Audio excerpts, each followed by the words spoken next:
Hey everybody, it's Jolene. Welcome back to my channel. For the last few videos, I've been talking about how you can lose weight, get fit, get healthy on a budget. And you absolutely can do it on your own. One of the ways we found is to buy used gym equipment and have our own home gym. That's where I am right now. Our gym is located in a mobile home trailer that is on our property. We actually lived in this trailer while our home was being built. This is actually our bedroom. We decided we don't need an extra bedroom in this trailer, so why not make a gym? And you know what? You can do that too. Everyone has a garage space, some outdoor space, maybe even a guest room. Really, how many times do you have a guest? It's so great to make a gym, so convenient. I actually work out at 9 o'clock at night. I don't care how I look. I don't need to have makeup on and, fancy gym clothes. So it's been really great. We spent about $250 total on this gym equipment. So I'm going to get to piece by piece in a minute, but I just wanted to give y'all some figures here. I got some notes today because I'm kind of doing this video last minute. When I was in college, I took a marketing class, and I believe that everybody should take a marketing class. It's so enlightening to know how companies market their products and make us think that we're too stupid or we don't have enough time to do things on our own. Let me give you a figure here. In 2018, the weight loss industry alone profited $70 billion. Remember, companies are profit-based. So I'm here to tell you, you can do it on your own. If you're going to spend the money, go buy a new wardrobe after you get skinny and slim. Don't spend it on all that stuff. You absolutely can do it at home. Now, we do weightlifting, but weightlifting isn't really the only exercise you can do. I just chose it because I really enjoy doing it. And I always say it's bang for your buck. You don't put in a whole lot of time for the results that you get. But you just need to do something. Find what you like. Bike riding, jump rope, sprinting, swimming, you name it. Now there's a fad, I call it a fad right now, and it's called Fitbit. And I really don't understand Fitbit. I really don't. Everybody does this. I walked 10,000 steps in a day. I don't really get that. You have to have some huff and puff to your exercise. You need to be able to breathe heavy. That's not happening if you're just walking around 10,000 steps. You're not going to get any results. So, if you take a third of those 10,000 steps and you do something like sprinting or running or whatever, power walking even, that might help. But, I just think it's just totally ridiculous, the whole Fitbit fad, and everybody goes, hey, I did it. You need to be able to do something that is a little bit more strenuous to get results. Some programs and plans, they say you don't need to exercise. Our bodies were designed for exercise. Yes, it is 80% of diet and 20% of exercise, but it has to be the right 80% of food and the correct 20% of exercise, or you're not going to have any results. All right, so right now I'm going to talk about our gym equipment, and this is what I use every day, and then I'm going to at the end talk about my routine. You get a sip of water. Okay, so the first thing we bought, and the most used piece of equipment is this, and I'm not sure what it's called. I call it a squat rack, but I don't know what other It's a squat rack, power rack. I don't even know the name of it, but this is what we use. We can do bench presses, and they have the pull down bars. And when we bought this, I think my husband bought it off of Craigslist, and believe it or not, this complete rack with weights and a bench and bars and a bench was $85. Y'all, that's way less than a gym membership. So that's what we got this for. And I mean, this is used every single day. So anyway, that's something we use. Over here, we have some of the bigger Olympic weights. See, I don't even know the name of the stuff I work out with, but I don't know the name of it. But anyway, we have some of the Olympic weights. Y'all, this is something my husband got, I think probably when he was, well, before he met me, so he was under 25 years old. He's been having it that long. It sat under the water in Katrina, and he just sanded it and repainted it. So yeah, that's what we use for, or at least he does, for the bigger plates. And then over here we have some free weights. Actually, the ones that are silver, they were given to us. My husband's sister didn't want them anymore, so we got that. We bought the rack at dirt cheap for, I think, probably around $10. So another cheap piece of equipment. We do use a stability ball, which you can get these really cheap. And there's lots of exercises you can do on this, particularly like for ab work, sit-ups, and different things like that. We actually even use it when we're doing the pull downs, because it's just it's kind of like a compound exercise. You know, compound means that you're working more than one muscle. So we're getting this, if you sit on the stability ball, your core is working, and then we're also getting, you know, shoulder, back, arm, whatever we're doing. So it's working lots of muscles. My husband actually built this step up, I think it's called. So, you know, when you do step up and you hold in like free weights, and he made it so he makes it higher for him because he's taller and lower for me because I'm short. So he actually built that just for a few dollars. So again, something you don't even have to buy.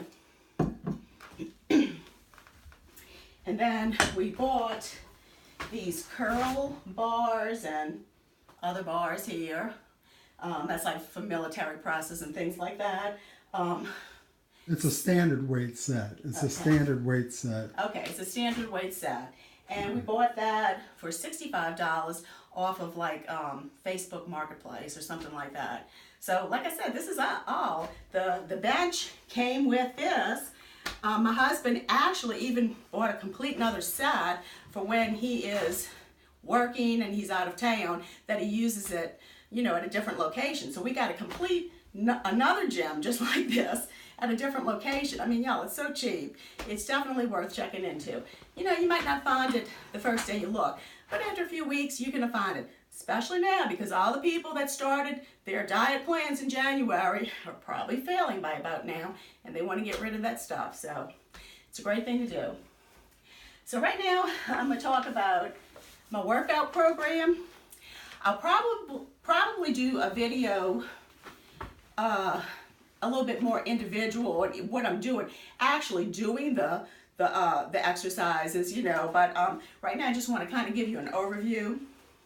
So how I started out was no program at all. It was when I first started trying to lose weight, and I was just using some free weights, just doing free weights, different things, military presses, you know, just things like that, lunging with the free weights, and they really weren't that heavy. I think I was using 5 pounds then, but as I said in a previous video, you can't stay at 5 pounds. You need to keep pushing yourself to go further and further, because if you're stuck in that one way of doing it, your body's going to be stuck in that one way. It's never going to improve. So anyway, I started doing that first. Then I moved on to this. I think it's going to be backwards. I don't know. But if it isn't, I'll say it. It's the new rules of lifting for women. And actually, my husband did this workout with me for a long time. It's a really good book for starters. It's intense, but you know, it's a great workout. So we did that, maybe about a year. Then I decided I wanted to start lifting heavy because I wanted more definition, wanted to be stronger. So I do a man's routine. So my husband did a woman's routine with me, but now I'm doing a man's routine with him. And what I do is really old school. It's called a 5-day split, which means you work out for 5 days and you rest for 2 days. Each day you work a different body part. Now, we decided we're not going to be rigid and say, hey, we're working Monday through Friday and off Saturday and Sunday. Because you know what? Life happens. And sometimes on a Wednesday, something happens and you can't work out. So our mindset is we work out 7 days a week because more than likely, life is going to happen and you're going to miss 2 days during the week. So it equals out. So that's how we do it. You know, we working out about 5 days a week. In the best of times, it's 7 days a week. But anyway, I'm going to tell you, I got this. Y'all can look it up because I did check it out and they still do have this on their site. It's called buildingmuscle101.com. buildingmuscle101.com. And we actually just printed it out. And what it is on a Monday or whatever day of the week that is for us, day 1, we do a leg workout. And it's going to be squats, lunges, things like that. So we do that. On a Tuesday or day 2, we do chest and abs with that too. That's going to be your bench presses, push-ups, dumbbell flies, different things like that. Day 3, we do a back workout. And that is going to be dumbbell rows, reverse grip pull downs, power cleans, things like that. Day 4, we do shoulders and abs. And that's going to be your military presses, side laterals, barbell upright rows, bent over lateral, things like that. And day 5, we do the dreaded biceps and triceps, which is the worst for me. So I always try to do that on a day when my husband's home because it's really tough for me. So that's going to be close grip bench presses, skull crushers, cable pull down, concentration curls, that kind of thing. Now I've adapted this a little bit to me, and actually my husband has adapted to him. I don't really need a whole lot of leg workout. I have pretty muscular legs and they're in real good shape, so I don't do as much legs. So what I usually do is on chest day, I do a little bit leg work, and on shoulder day and back day, I do a little bit leg work. So I really don't have a leg day. My husband, on the other hand, and he's laughing, he needs leg day. Every day. So he has to have a full leg day. Now, in addition to this workout, you still need to do cardio. I mean, it's good for your heart and it's good for fat loss. So, because weightlifting really isn't going to give you fat loss. You really can't do weightlifting, building muscle, and losing fat basically at the same time. I mean, my advice to you, to anyone who's just starting, is to go on a clean, organic diet and lose some weight first. You can start then with your walking and some, light exercising. Once you get down to your BMI, then you need to start building muscle. You do need a little bit more calories to build muscle, and you need a calorie deficit to lose weight. So I'm not saying you shouldn't exercise at all when you're dieting. That's silly. You do need to exercise, but you really are going to be able to build muscle. So try to get into your correct BMI, and then you can go on to weightlifting. Cardio is good for fat loss. I do sprinting. We have a heavy bag. That's included in the $250 that we spend for gym equipment, and we have that hanging outside on the trailer's porch, and that's something I do. I have a jump rope. I really haven't started that yet, but sprinting is kind of my main cardio and rebounding. So, that with this, they tell you to do about 25 or 30 minutes of cardio each day. So that's kind of what we do. I mean, it's cheap, it's easy, and you can do it yourself, I promise you. I shared this because we did it 5 years ago and it worked and it continues to work. So I hope I can inspire y'all to do this. I hope y'all got some information from this, and stay tuned because I'm going to be giving some more specific exercises in a new video. Thanks a lot.